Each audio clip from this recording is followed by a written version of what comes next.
Welcome back to the SSL Family Dad channel. Today we're going to take you through what we do to get the best early start on our homestead growing season here in Michigan. This should be similar for any of the I don't know, Midwestern to northern states, I would say. We have lots of work to do, so let's get started.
One of the first things that we always try to do as much of as possible every year at a new homestead is plant as many fruit trees as possible, as many as we can reasonably afford every year.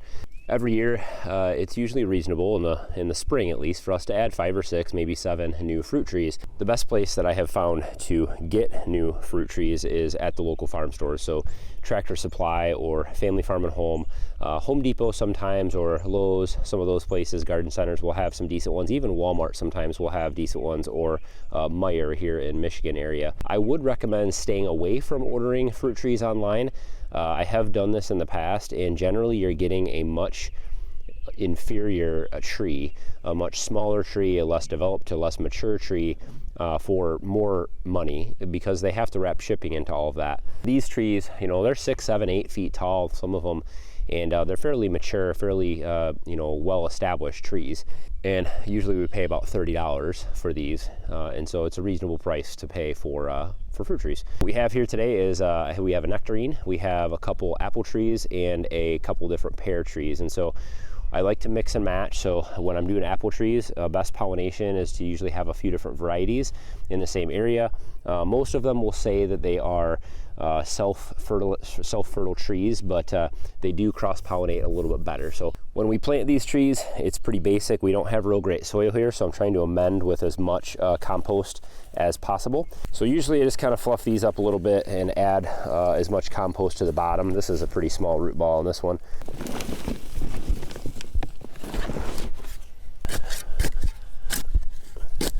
So with these, I usually want to keep the root ball at about the surface, but you got a little bit of leeway with the trunk here, so I will add some wood chips to the top of this, and so I'll get it right to the top where these roots come out, and then we'll add a little bit of wood chips on top of that to keep the moisture in.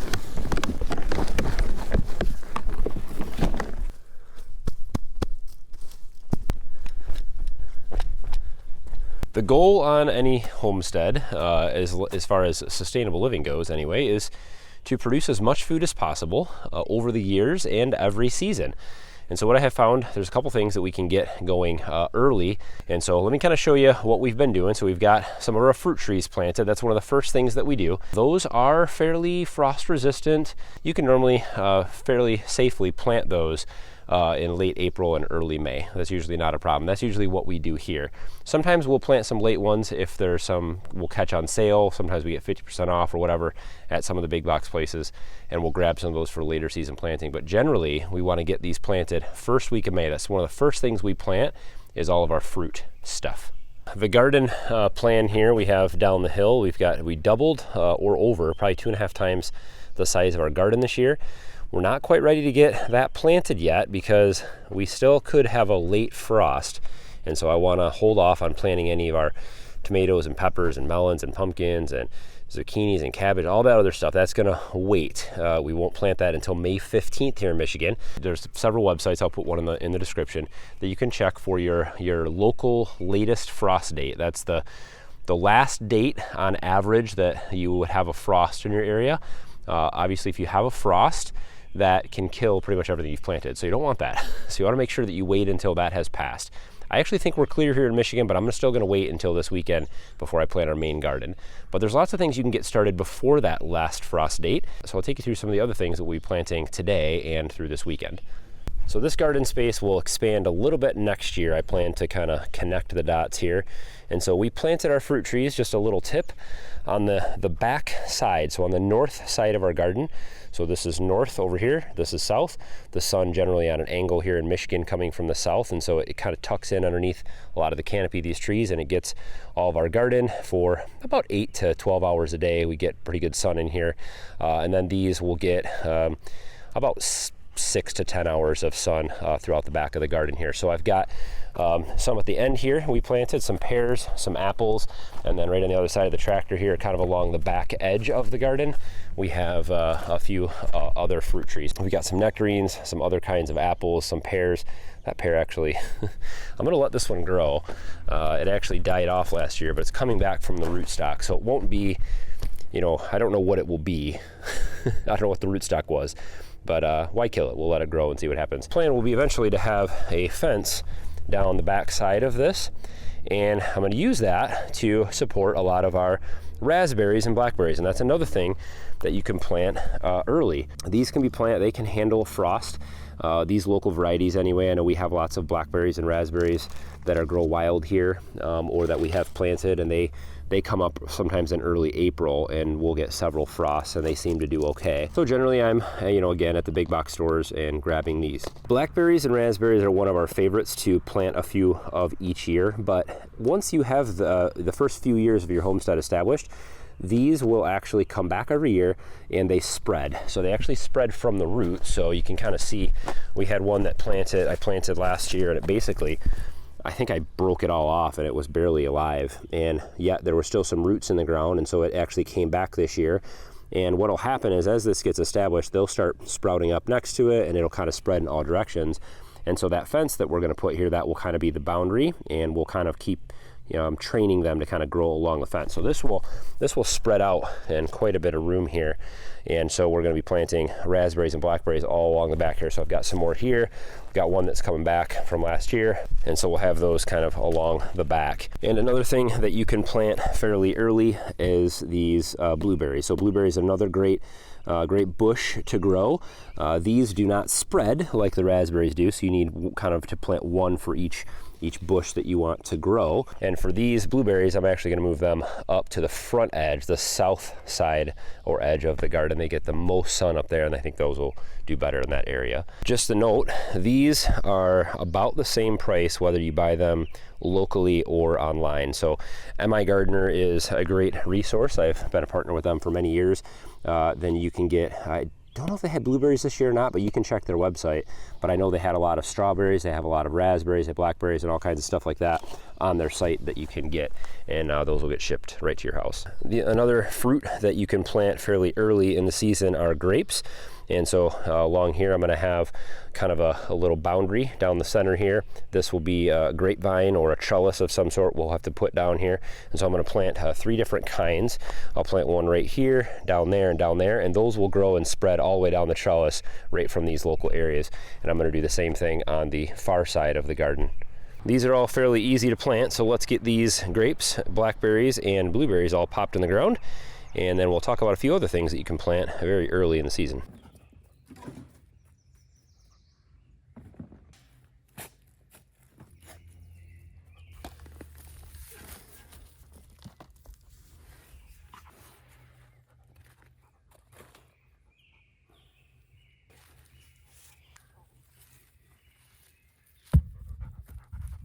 When you're planting anything that's going to vine, like grapes, you always have to be thinking about light. So I don't want to block any light from the rest of my garden when I'm planting these, and when I plan on putting some kind of a trellis up later for them to climb on.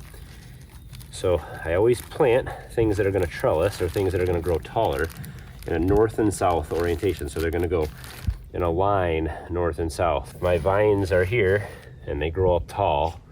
The sun is coming across the sky this way, so it's only going to shade the things on each side of it for a short period of time. As the sun gets over here, it'll shade it a little bit. As the sun is over here in the morning, it'll shade this a little bit, but most of the time the sun is real far straight up ahead in the summertime, and so you're not going to shade everything. If I plant it this way, everything behind it is going to get shaded almost all day, so you're wasting a whole patch of garden space, maybe 2, 3 feet, 4 feet behind it. So you always want to plant anything that's going to grow tall, north and south.